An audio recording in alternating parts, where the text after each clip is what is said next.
Wih, aduh, cepet banget. Bubur ayam! Bubur ayam! Gak ada. Itu.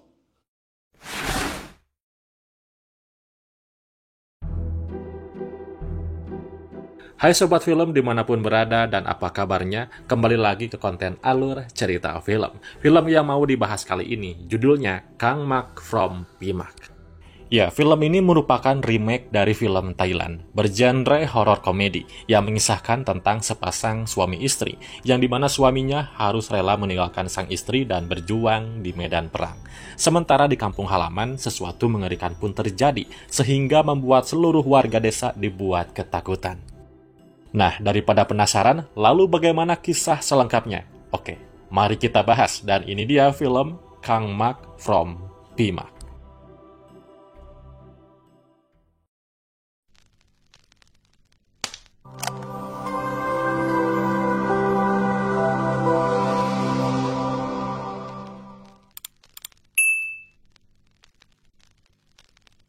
Mak. Kang Mak. Film dibuka dengan memperlihatkan prajurit bernama Makmur yang sedang bertempur di medan perang untuk menjaga keutuhan NKRI. Selama berada di medan perang, Makmur mempunyai 4 sahabat yang bernama Fajrul, Solah, Supra, dan Jaka. Keberanian dan kesetiaan mereka tampak begitu terlihat ketika musuh mulai menyerang mereka. Nah, setelah sekian lama berperang melawan penjajah, akhirnya Indonesia berhasil memenangkan pertempuran, dan kelima prajurit tersebut berhasil selamat.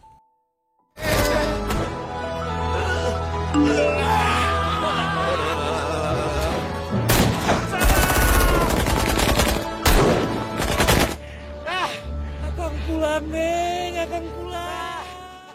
Nah, dengan penuh sukacita, mereka berencana pulang ke kampung halamannya masing-masing dengan menggunakan satu perahu. Sebelum itu, mereka menuju ke kediaman Makmur terlebih dahulu dikarenakan kampungnya Makmur yang paling dekat di antara mereka. Namun, saat dalam perjalanan, Makmur seakan merasa heran karena kampungnya yang telah lama ia tinggalkan kini berubah menjadi sepi dan terasa menakutkan.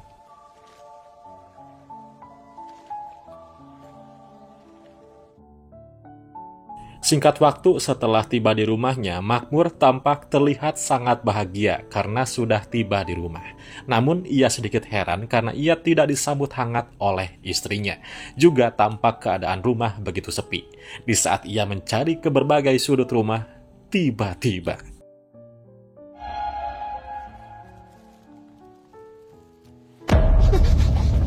ya, istri Makmur yang bernama Sari akhirnya muncul. Mereka tampak gembira bisa kembali berjumpa setelah sekian lama berpisah.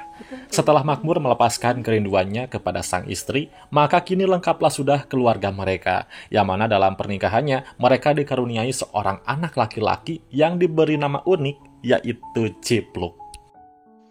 Cipluk. Namanya Cipluk.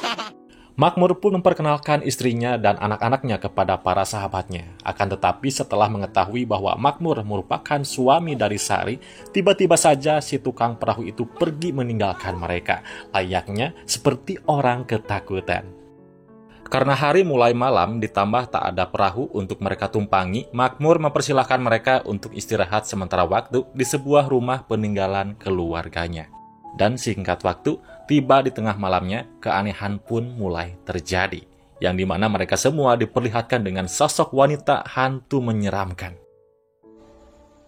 Setan. Tiba di keesokan harinya, Makmur mengajak kepada teman-temannya untuk berbelanja ke sebuah pasar yang nanti akan dimasakkan makanan oleh Sari. Dan saat sesampainya di pasar, keanehan pun kembali terjadi, yang mana warga desa tampak terlihat ketakutan saat melihat Makmur. Bahkan tak hanya itu, salah satu pedagang di sana memberikan semua bahan yang dibutuhkan oleh Makmur dengan secara gratis. Ya, karena dirasa ada yang tak wajar, kemudian mereka bertemu dengan seorang dukun, yang mana dukun tersebut memberitahu bahwasannya Sari sudah meninggal dan sudah menjadi hantu. Nah, untuk membuktikannya, si dukun memberitahu kepada mereka untuk melihat melalui selangkangan agar bisa memastikan kalau Sari adalah setan. Mereka pun terkejut, tetapi beda halnya dengan Makmur yang mengatakan jika Mbak Yusufi sering berbicara ngelantur yang diakibatkan karena mabuk. Nah, hal itu pun kemudian Supra meminta kepada Solah untuk membuktikannya dengan cara tersebut. Akan tetapi bodohnya Solah lakukan bukanlah melihat melalui selangkangannya, melainkan melihat melalui selangkangannya Sari. Dih, gak sopan.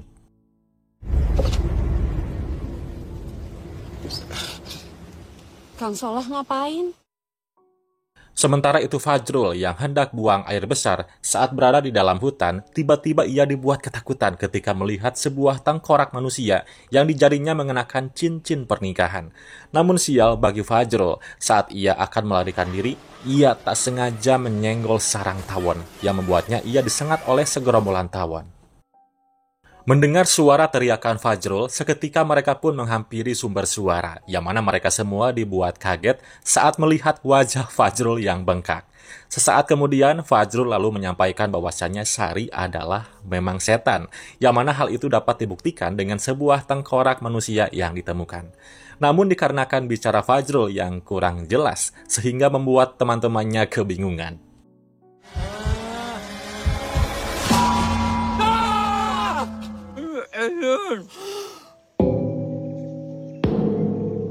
Apa ya? Ya, singkat cerita di malam harinya, karena mereka sekarang sudah sadar kalau Sari adalah setan, akhirnya mereka pun diperlihatkan dengan hidangan yang diberikan oleh Sari. Tapi bukanlah makanan yang lezat, melainkan berupa ulat, cacing, dan daun-daunan kering. Dan di momen inilah, Sari mempersilahkan mereka untuk menyantap hidangan yang sudah Ini disiapkan. kelihatannya mengandung kolesterol ya.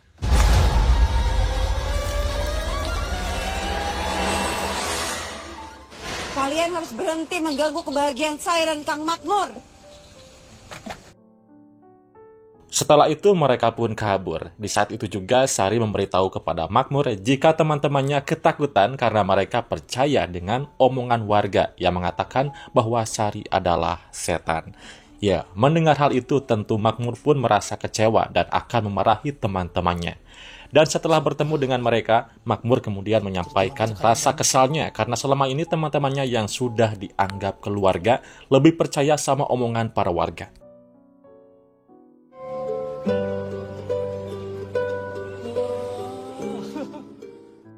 Lanjut setelah itu untuk menenangkan hati istrinya, kemudian Makmur mengajak Sari ke sebuah pasar malam. Sementara si empat sekawan kembali ke kediaman si dukun untuk meminta bantuan agar bisa menyelamatkan Makmur. Mendengar hal itu kemudian Mbak Yusufi memberikan mereka ketan hitam yang nantinya ketan tersebut dapat mereka gunakan untuk melawan Sari. Namun, sebelum mereka akan mencari Makmur, Mbak Yusufi meminta kepada Supra untuk menciumnya terlebih dahulu, sebagai imbalan yang telah Mbak Yusufi berikan kepada mereka.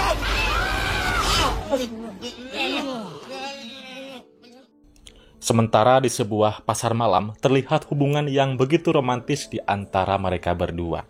Dan sesaat ketika mereka memasuki wahana rumah hantu, dengan cepat mereka pun lalu menculik Makmur. Setelah berhasil membawa Makmur ke sebuah tempat, mereka pun berupaya untuk menyadarkan Makmur bahwa Sari adalah setan. Akan tetapi Makmur yang cintanya begitu dalam kepada sang istri, ia pun menghiraukan apa kata mereka. Balikan suami saya atau kalian akan menyesal. Ya, setelah Makmur tersadar dari pingsannya, tiba-tiba ia merasa kesakitan ketika luka tembaknya mengalami pendarahan. Sementara itu Solah bersama Jaka ia melihat Makmur tak menggunakan cincin nikah, kemudian mereka menaruh curiga terhadap Makmur kalau Makmur sebenarnya adalah setan, bukanlah Sari. Nah, untuk memastikan jika Makmur adalah setan, lalu Solah meminta kepada Jaka untuk menaburkan ketan hitam itu kepada Makmur. Dan setelah menaburkan ketan hitam tersebut, Makmur seketika teriak histeris sehingga menyebabkan mereka yang ada di sana ketakutan karena mereka mengira Makmur beneran setan ya guys. Itu Kang Makmur. Kalian bawa kemana anak istri saya? Di saat mereka berhasil menyelamatkan Sari, tiba-tiba datanglah Makmur, dan karena melihat istri dan anaknya dibawa oleh mereka, kemudian Makmur pun bergegas menghampiri mereka, dan ketika sampainya di perahu, Makmur menyampaikan jika dirinya bukanlah setan, melainkan manusia seutuhnya. Mendengar hal tersebut, seketika mereka pun dibuat kebingungan dan untuk memastikan siapakah setan sebenarnya, kemudian Jaka melihat melalui selangkangan dirinya. Dan inilah yang terjadi. Sorry setan, aduh ngomongnya.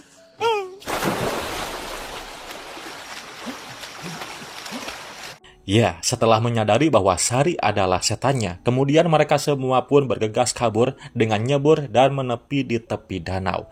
Lalu mereka meminta pertolongan kepada Mbak Yusufi. Akan tetapi, saat dalam perjalanan, mereka melihat Mbak Yusufi rupanya sudah tewas dengan mayatnya yang mengambang di sungai. Karena melihat hal tersebut, akhirnya mereka semua bergegas mencari bantuan kepada seorang dukun lain yang bernama Kang Mas Pusi. Dan saat setibanya di sana, dukun itu memberikan beberapa senjata yang telah ia kasih mantra. Di antaranya ada ketan hitam, bunga setaman, pedang, dan tali yang sudah dilumuri oleh darah ayam cemani. Di saat ritual mulai dilakukan, terdengar suara pintu digedor sangat kencang yang membuat mereka semua panik. Akan tetapi hal itu hanya paket yang dipesan oleh si dukun. Bisa-bisanya ada paket segala. Paket?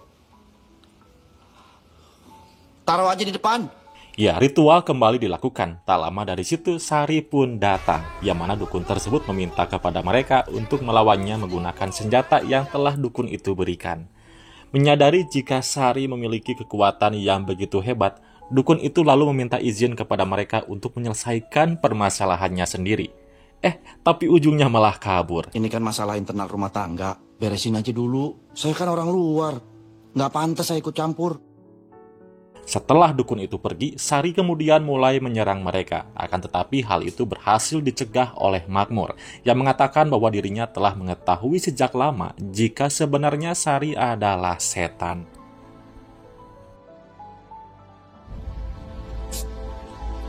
Akang udah tahu dari awal.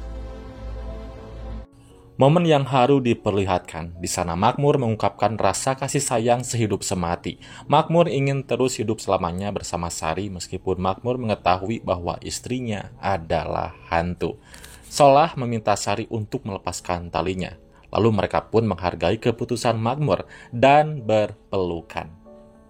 Dan film pun selesai.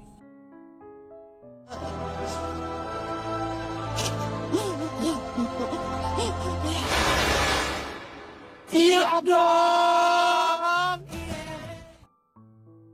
Oke guys, itu dia alur cerita film kali ini. Saya mengucapkan terima kasih kepada penonton yang telah meluangkan waktunya untuk menonton video ini. Jangan lupa juga dukung channel ini dengan kasih like, lalu subscribe, dan aktifkan tombol notifikasinya. Selamat menjalankan ibadah puasa untuk semuanya, dan Assalamualaikum